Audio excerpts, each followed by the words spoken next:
और जब झुग्गी झोपड़ी में रह रहा है तो कमरा नंबर 404 में इतना सारा सोना कैसे ले गया? करोड़ों की कैसे इसने लूटपाट कर दी? तो वही तो मैं आपसे कह रहा हूँ ना, मुख्य आरोपी, जो मुख्य आरोपी था, जिसको मुख्य आरोपी बार बार कहा जाता है, मुख्य आरोपी तो सरेंडर कर रहा है। वही तो मैं आपसे कह रहा हूँ, जिसपे मुकदमे, गंभीर मुकदमे थे, वो सरेंडर करता है। और दूसरा आरोपी है चूंकि मंगेश यादव है, इसलिए आप उसका पकड़ के रातों रात उसका 1 लाख रुपए का इनाम भी घोषित कर देते हैं, उसका एनकाउंटर भी कर देते हैं। आप बताइए, एक बच्चे के घर में अगर बुखार आ जाता है किसी को ना, तो पूरा परिवार बेचैन हो जाता है। बच्चे की अगर 103 डिग्री बुखार आ जाए तो पूरा परिवार घूमने लगता है डॉक्टर के आगे पीछे, और आपने तो उसको ले जाके 2 दिन पहले एनकाउंटर कर दिया। भाई ऐसा कैसा एनकाउंटर है कि 5 तारीख को एनकाउंटर होता है, 2 दिन पहले आप ले जाते हैं 2 तारीख को। और एक माँ, एक बेचारी बुजुर्ग माँ, एक लाचार माँ ये बात रोते रोते कह रही है, एक बहन एक रोते रोते कह रही है, क्या आप इस देश की माँ पे विश्वास नहीं करेंगे?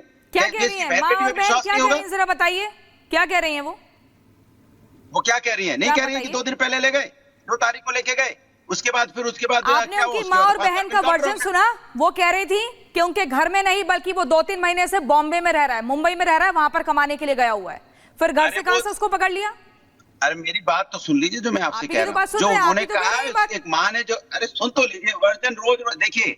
आप इतना दबाव किसी पे पूरा ऐसे लग गया जैसे वर्ल्ड का सबसे बड़ा माफिया मंगेश यादव था, ऐसा कहानी बता रहे हैं। डीजीपी भी लग गए, पूरी सरकार लग गई, सब कूद पड़े बचाने के लिए। अरे भैया, इतना बड़ा माफिया क्या था? ठीक है राकेश त्रिपाठी जी, उत्तर प्रदेश, राकेश त्रिपाठी जी, ठीक है अनुराग भदौरिया जी, आपने यहाँ पर अपना पक्ष रख दिया। राकेश त्रिपाठी जी, किस तरीके से आप इसका जवाब देंगे? यहाँ पर ये कहा जा रहा है कि बड़े बड़े माफियाओं पे कार्रवाई नहीं होती, मुख्य आरोपी ने सरेंडर कर दिया, लेकिन दूसरे को दौड़ा दौड़ाकर उसका एनकाउंटर किया गया। आप क्या इस तरीके से होता है? जो आरोपी 12 लोग इसमें शामिल थे ना, कि आप मेरा भी समय अनुराग भदौरिया को दे दीजिए, क्योंकि अनुराग भदौरिया जितनी ज्यादा इस तरह की बकवास करेंगे ना, जनता के बीच में उतना ही ज्यादा एक्सपोज होते जाएंगे। ये स्पष्ट तौर पर जनता के सामने आ गया है कि समाजवादी पार्टी ही अपराधियों की पनाहगाह है, इनकी खैरख्वाह करने वाली है। अरे अनुराग भदौरिया, मत क्या करो भाई, तो फिर मैं चुप हो जाता हूँ, बोल लो आप, मैं चुप हो जाता हूँ, चिल्लाओ आप, हल्ला करो आप, शोर करो आप।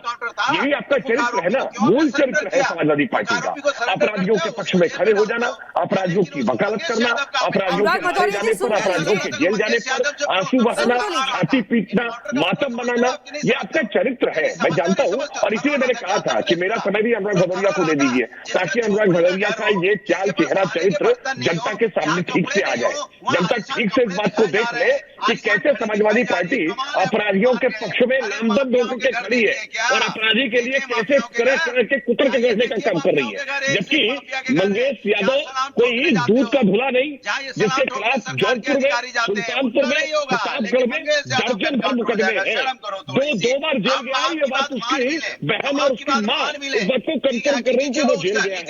ऐसा व्यक्ति उसके पक्ष में समाजवादी पार्टी पूरी की पूरी पार्टी खड़ी हो गई है। ये इतना दुर्भाग्यपूर्ण है, राजनीति में इस प्रकार की बेशर्मी सामान्य तौर पर कभी दिखाई नहीं देती थी, लेकिन समाजवादी पार्टी तो रोज बेशर्मी का एक नया रिकॉर्ड खड़ा करने पर उतारू है। अनुराग भदौरिया जी, आपको सुनना पड़ेगा। अच्छा, एक और चीज, एक और सवाल, ठीक है अनुराग भदौरिया, आपका ही कहना है, एक सेकंड अनुराग भदौरिया सुन तो लीजिए, आप राकेश त्रिपाठी को भी नहीं सुन रहे, आप मुझे भी नहीं सुन रहे, अभी सुन तो लीजिए। अनुराग भदौरिया, दिक्कत ये आप सुनते नहीं है, समाजवादी पार्टी के ये जिसकी आप पैरवी कर रहे हैं, जिस अपराधी की, वो आपको पता है कि 2 बार पहले भी जेल जा चुका है। अपेक्षा करता हूँ कि पुलिस इनको भी इंटरोगेट करे। ये जो समाजवादी पार्टी के नेता, ये मंगेश यादव के पक्ष में लगातार वकालत करने का काम कर रहे हैं, आपको सुनना पड़ेगा। बॉर्डर ऑपरेंडी भी यही शामिल है क्या?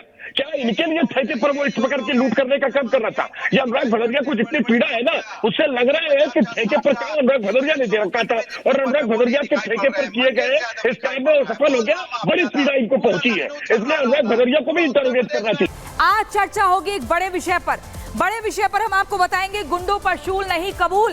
दरअसल मंगेश यादव के एनकाउंटर को लेकर सपा प्रमुख अखिलेश यादव लगातार एकदम फायर होते जा रहे हैं, सवाल उठा रहे हैं, इस सुल्तानपुर एनकाउंटर को फर्जी बता रहे हैं, लगातार प्रेस कॉन्फ्रेंस कर रहे हैं। लेकिन आपको बता दें, तमाम सबूत पुलिस ने इकट्ठा कर लिए हैं। पुलिस ने भी प्रेस कॉन्फ्रेंस कर अखिलेश यादव के हर सवाल का जवाब दिया है। आज हम आपको बताएंगे कि आखिर किस तरह अखिलेश यादव जैसे अपराधी में मंगेश यादव जैसे अपराधी में अखिलेश जो हैं राजनीति कर रहे हैं, और आपको बताएंगे कि सुल्तानपुर डकैती कांड की पूरी सच्चाई क्या है। हम आपको वो जगह भी दिखाएंगे जहां पर लूटपाट का सामान लाया गया था। साथ ही साथ ये भी बताएंगे कि एनकाउंटर पर जाति और धर्म की राजनीति आखिर कौन कर रहा है, पूरा मामला क्या है, इस रिपोर्ट को पहले देखिए।